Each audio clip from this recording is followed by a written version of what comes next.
I'm in communication with a French lady by the name of Isabel. We were talking about Frybread. I was explaining some things concerning Indians of today as opposed to ancient Indians, because we're not the same. We've gone through experiences since the late 1800s that have drastically altered our thinking. So we don't think like our ancestors anymore. Even when we try to return to ceremonial way of life, it's still not done through the ancestral perspective. We're using the modern perspective, and that's not a good idea. I was talking about how in the beginning of the reservation time that it was like a prison camp and you couldn't leave. We were not allowed to have weapons, so we couldn't hunt for the foods that our bodies are used to, which is wild game, things like that. And so the government gave us these food rations. What would happen is every community, every reservation has something called they called it an agency back then. So there was a main town that had the main office and stuff. And in those days, we didn't speak English yet. So Washington, D.C. sent people out to every reservation to run the business affairs of the reservation. The leader of that was called the Indian agent. So every reservation had an Indian agent. And like I said, he oversaw the business affairs of the reservation. And so they made a town there and they called it the agency. So a lot of places you hear communities still have that name, Old Agency, they'll say, or something agency, Cheyenne River Agency, or something like that. Agency Village. Different reservations, they have names like that. That's a remnant. That's where the main body of government used to be. So that's where they would distribute the rations. So they gave you a ration card, and you had to keep that. So when it was ration time, you stood in line with your family, and it's a big, long line of people. They would give you food according to your family size. And this food was really not healthy stuff. Yeah, the dried goods, canned goods, powdered goods and dried goods, and a big slab of pork and a bunch of lard. For those of you in Europe, lard is animal fat that's solidified. Looks like a big, soft, white chunk of something. You throw that on the frying pan and it melts, and that's what you cook your food in. It's just really unhealthy. And so as a result, we developed illnesses.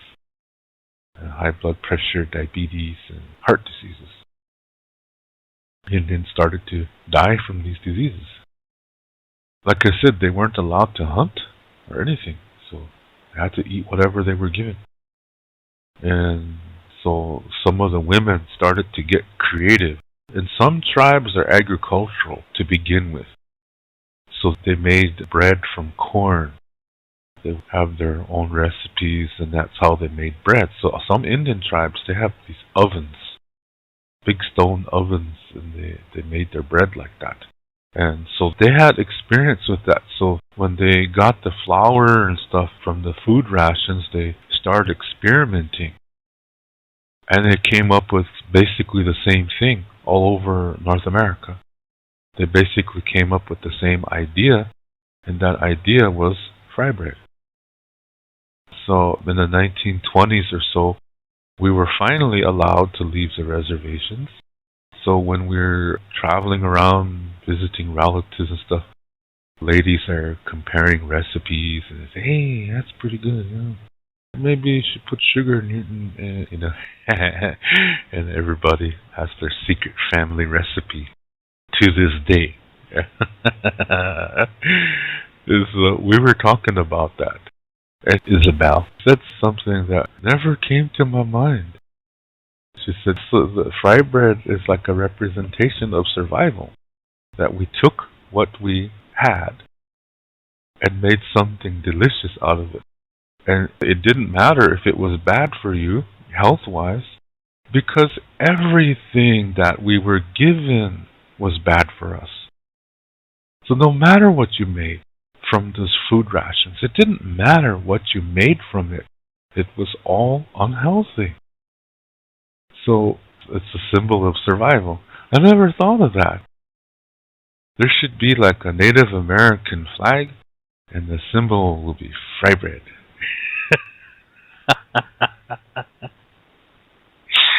It sounds funny, but when you think about it, it makes sense. Yeah, because it's a symbol of difficult time for Indian people, oppression, but we still made something good out of it. Something that tasted good, something that smelled good. Because see, you have to remember that during that time, it was also against the law to speak your Indian language and do your ceremonies in public.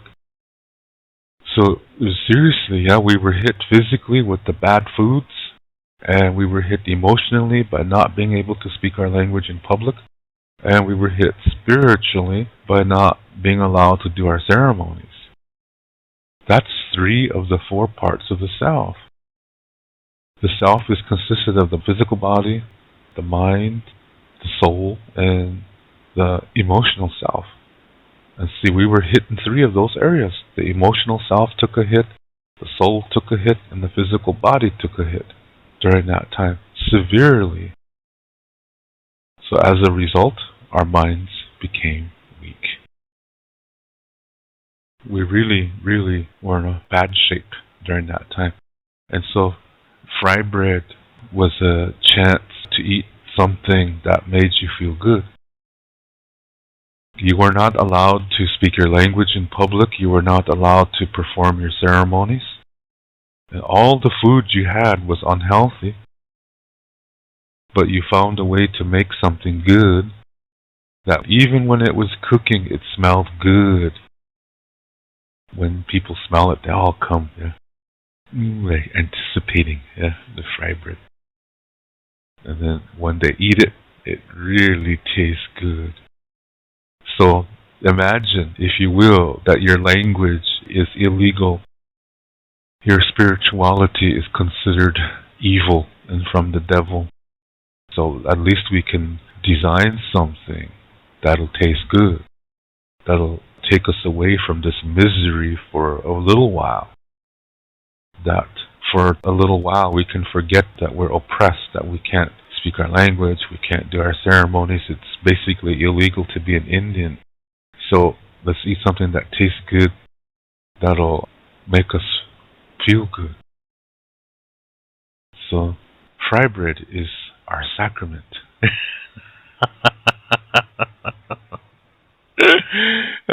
Shit, I like that, yeah? I really, really like that. I never thought of it like that. I really like the way this lady, Isabel, thinks. To learn more about Lakota spirituality, I have written a book called Wichocha Otechike. This book also includes Lakota Star Knowledge information.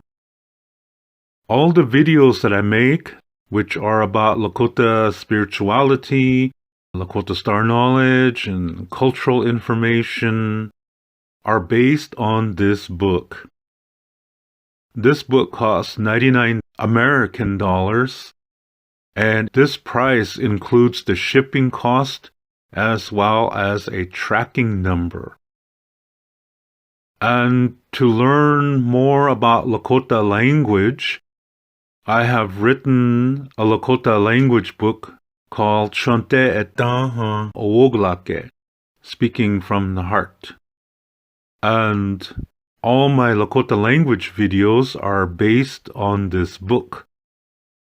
This book cost 119 American dollars, and this price includes the shipping cost as well as a tracking number. I also teach online, and I give spiritual consultations as well. The price for these sessions are 35 American dollars an hour. If you are interested in any of my services and products, You can send payment via PayPal to my email address, which is hehaka7@yahoo.com. That's HEHAKA, the number 7 @yahoo.com.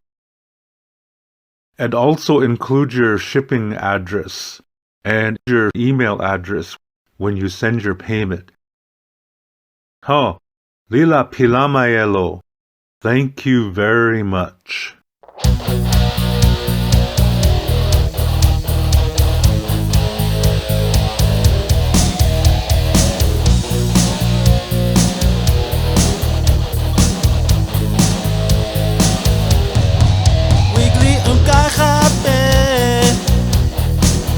Yata hata wanit akikte Wojapi Yata hata iyonik pikte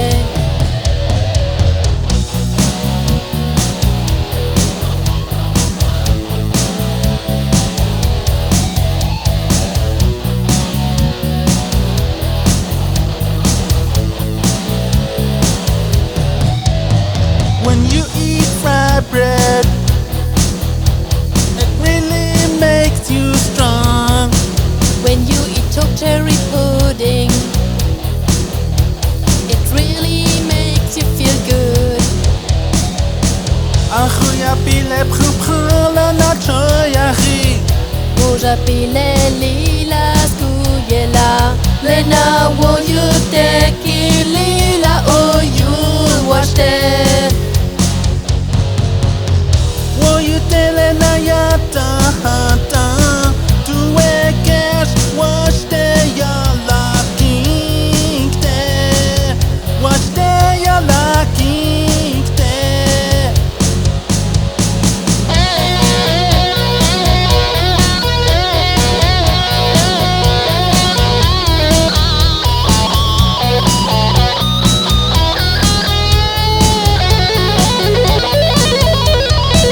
Weekly ukai happy,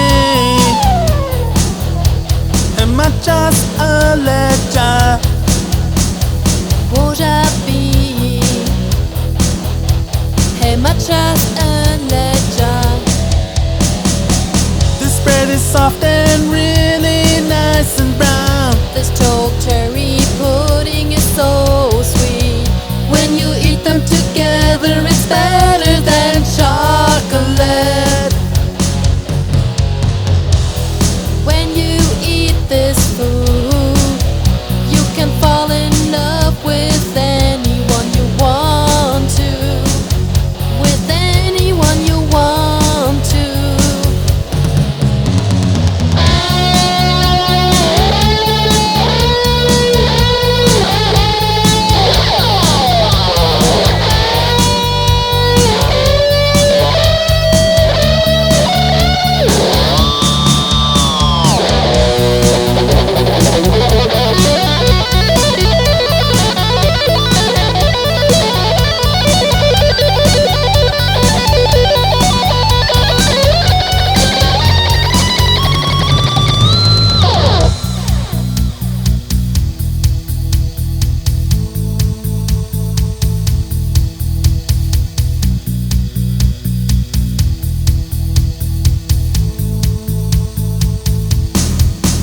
Taste delicious Frybread.